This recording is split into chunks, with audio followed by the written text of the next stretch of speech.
اعوذ باللہ من الشیطان الرجیم بسم اللہ الرحمن الرحیم۔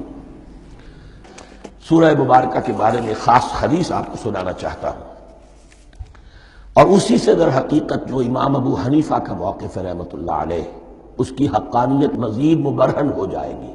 یعنی کیا کہ آیت بسم اللہ سورہ فاتحہ کا جز نہیں ہے۔ سورہ فاتحہ الحمدللہ رب العالمین سے شروع ہوتی ہے۔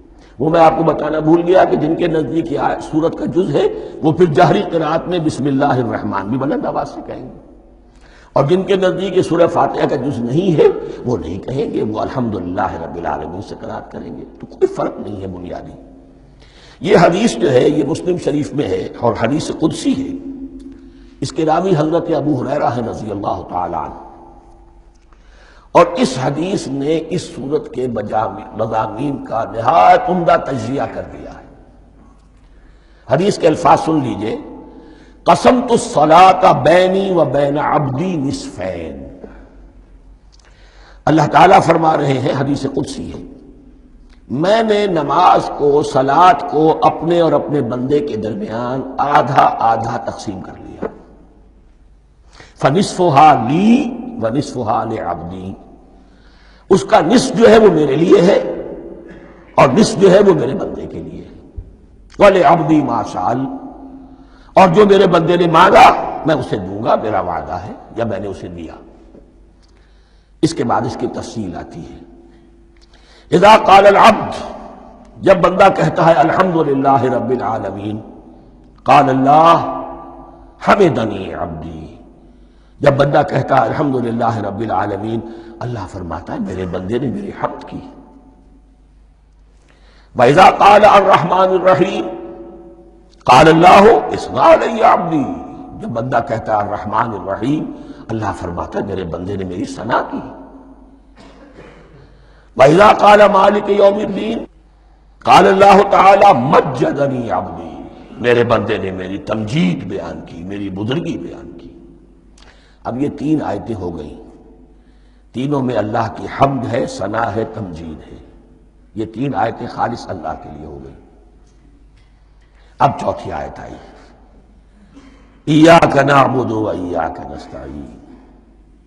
اس کے بارے میں جب بندہ کہتا ہے اذا قال العبد ایاک نعبد و ایاک نستعین، قال اللہ تعالی ھذا ما بینی و بین عبدی ولعبدی ما سأل، یہ میرے اور میرے بندے کے درمیان ہے۔ یہ تو یوں سمجھئے یہ گرہ لگ گئی ہے میرے اور میرے بندے کے مابین۔ اس نے مجھ سے قول و قرار کیا ہے، اس نے میری بندگی کا اعتراف کیا ہے، اس نے تسلیم کیا ہے کہ میری ہی بندگی کرتا ہے اور کرے گا، اور مجھ سے مدد چاہیے ہے۔ ھذا ما بینی و بین عبدی، یہ معاہدہ ہے، معاہدہ دو فریقوں کے مابین ہوتا، یہ میرے اور میرے بندے کے مابین ہے۔ وَلِعَبْدِي مَا سَأَلَ، اور میں نے اپنے بندے کو دیا جو اس نے مانگا۔ وہ میری مدد چاہتا ہے، میری مدد اس کے شامل حال رہے گی۔ فَإِذَا قَالَ، اور جب بندہ کہتا ہے اهْدِنَا الصِّرَاطَ الْمُسْتَقِيمَ صِرَاطَ الَّذِينَ أَنْعَمْتَ عَلَيْهِمْ غَيْرِ الْمَغْضُوبِ عَلَيْهِمْ وَلَا الضَّالِّينَ، قَالَ اللَّهُ تَعَالَى هَذَا لِعَبْدِي وَلِعَبْدِي مَا سَأَلَ، یہ تین آیتیں یہ میرے بندے کے لیے۔ اهْدِنَا الصِّرَاطَ الْمُسْتَقِيمَ، اسی صراط مستقیم کی وضاحت ہے مثبت، صراط الذین انعمت علیہم، اسی صراط المستقیم کی وضاحت ہے منفی انداز میں، غیر المغضوب علیہم ولا الضالین۔ یہ سب میرے بندے کے لیے ہے اور میں نے اپنے بندے کو دیا جو اس نے مانگا۔ اس کو میں نے ایک مرتبہ یہ ترازو کی شکل میں اس کو لکھوایا تھا۔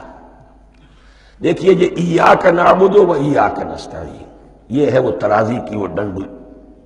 واو جو ہے ایاک نعبد و ایاک نستعین، واو جو ہے گویا کہ وہ مٹھ ہے جس سے کہ ترازو کو پکڑا جاتا ہے۔ ادھر ایک پلڑا ہے جس کی تین آیتیں ہیں، الحمدللہ رب العالمین الرحمن الرحیم مالک یوم الدین۔ اس کا نتیجہ کیا نکلا؟ ایاک نعبد۔ آپ نے شاید یہ سنا بھی ہو، ایک بہت ہی عمدہ قرات کا جو ریکارڈ ہے قاری عبدالباسط عبدالصمد کا، وہ یہاں سے چل کر سورہ فاتحہ کی قرات کر کے ایاک نعبد پر آ کر رکتا ہے۔ الحمدللہ رب العالمین الرحمن الرحیم مالک یوم الدین ایاک نعبد، گویا کہ یہاں یہ صورت بالکل ہاف ہو گئی ہے۔ 3 آیتوں میں اللہ کی حمد ہے، ثنا ہے، تمجید ہے، جس کا نتیجہ ہم تیری ہی بندگی کرتے ہیں، تیری ہی اطاعت کریں گے۔ لیکن اب اس کے بعد سوال ایاک نستعین، اسی کی جو استعانت کیا درکار ہے ہمیں؟ ہدایت۔ ہدایت سب سے بڑی استعانت ہے، ہدایت ہی تو سب سے بڑی مدد ہے۔ اہدنا الصراط المستقیم صراط الذین انعمت علیہم غیر المغضوب علیہم ولا الضالین۔ یہ ایاک نستعین کے حکم کے ساتھ یہ 3 آیتیں آ گئیں۔ اہدنا الصراط المستقیم صراط الذین انعمت علیہم غیر المغضوب علیہم ولا الضالین۔ قسمت الصلاة بینی و بین عبدی نصفین فنصفها لی ونصفها لعبدی ولعبدی ما سأل۔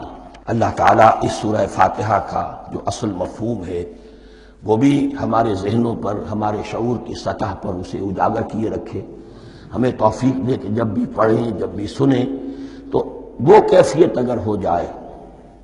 اس لیے کہ ایک حدیث ہے کہ الصلاۃ معراج المومنین، نماز تو اہل ایمان کے حق میں معراج کے درجے میں ہے۔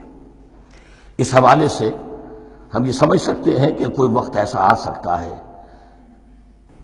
کہ انسان کو واقعتاً، روح انسانی واقعتاً اللہ کے یہ جواب سنے۔